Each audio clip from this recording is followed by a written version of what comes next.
This is a video about how to make a sculpture out of card. First you need to draw out your shape and then cut it out. And for this one we're using a single wall corrugated card, and you can cut that just with scissors. If it's thicker you will have to use a craft knife. So use a scrap piece of cardboard or the back of a sketchbook, and be really careful, make sure that your other hand is far away from the blade and that you turn your work as you go so that your blade is always away from the other hand. So these are all the pieces that I'm going to stack up to make my toothbrush, to make it the right thickness.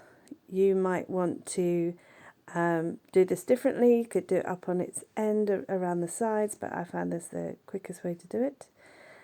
So just one stripe of glue all the way down the middle, and then the same for all the others, sticking them all together and pushing them down, and then cleaning up the edges at the end. I'm going to let that set. And then this is for the bristles, so we're just making one section for the bristles rather than individual bristles, and then I'm going to decorate them later. So just like the other one, glue, stick them all together, push them down, and then stick them all to the base of the toothbrush. You can use your drawing, your design that you made, your orthographic drawing for this, to make sure that everything goes in the right place and that the right measurement is used away from the edge.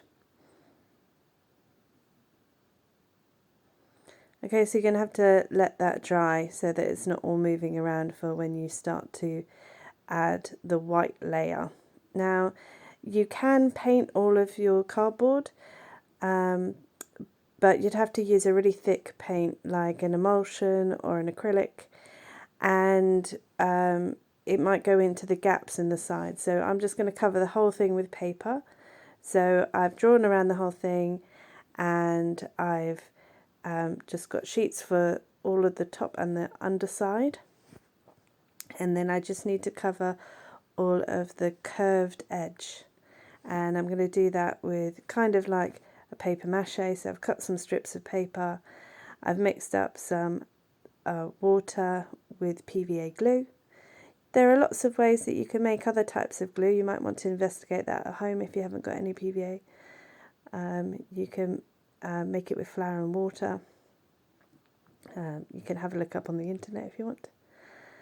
And then you're just sticking down those sections of paper onto the edge and making sure as you go along they're going to overlap each other so they stick to each other and there aren't great big gaps.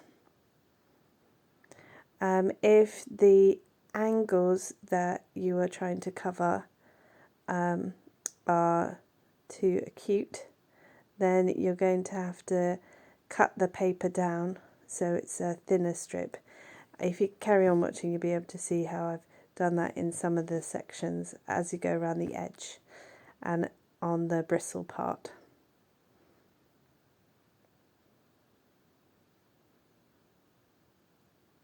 Okay, so that's all of it kind of dried, and you can see at the edges, at the ends, I've used littler pieces of paper so that I can get around all of those sharper angles. And now I'm going to stick all the top sides to them. So you can see that overhangs slightly. It's a little bit bigger than the actual model, so I'm going to have to go around and cut. And I've also got some bits which didn't work quite so well, so I'm going to cover them up with a patch. So just a bit more glue and then another piece of paper cut that I'm going to glue on top. And this just makes it much easier for when you come to decorating. If it's a nice flat surface, flat colour, then it looks much better. And you can see these little flaps around the edges. I'm going to have to cut those off with a pair of scissors.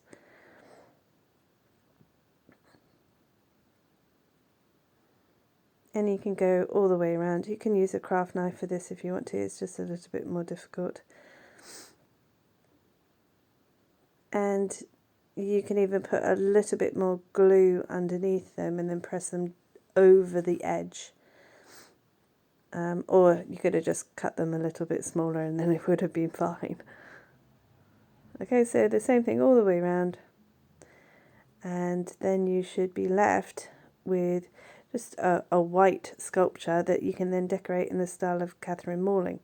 So her work, she did nice thick lines all the way around the edges, so that's what I'm going to do. I've got a Sharpie all the way around the edges, and then a fine line. I'm going to start to add some details.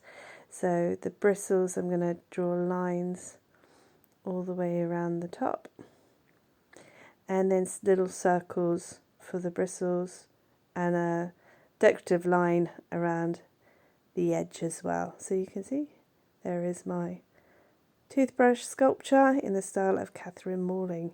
And to make it look a bit better, I'm also going to pop it onto some black paper. That should make it look much more professional. There we are. Have fun.